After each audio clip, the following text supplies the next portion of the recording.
काल माझी तिथं तासभर मीटिंग झाली। मी होतो, प्रफुल्लभाई होते, तटकरे साहेब होते।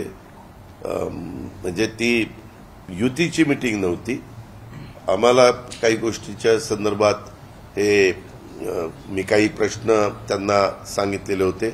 त्याच्यातनं त्यांनी कांदा निर्यात बंदी उठवली, त्याच्यातनं त्यांनी तांदूळ निर्यात बंदी उठवली, त्याच्यातनं भाव शेतकऱ्यांना वाढले। कांद्याचे भाव आता बघा किती शेतकऱ्यांना समाधान वाटतील असे आहेत। MSP ह्याची त्यांना आठवण केली तर ते म्हणले 8-1 दिवसामध्ये ते पण मी करतो।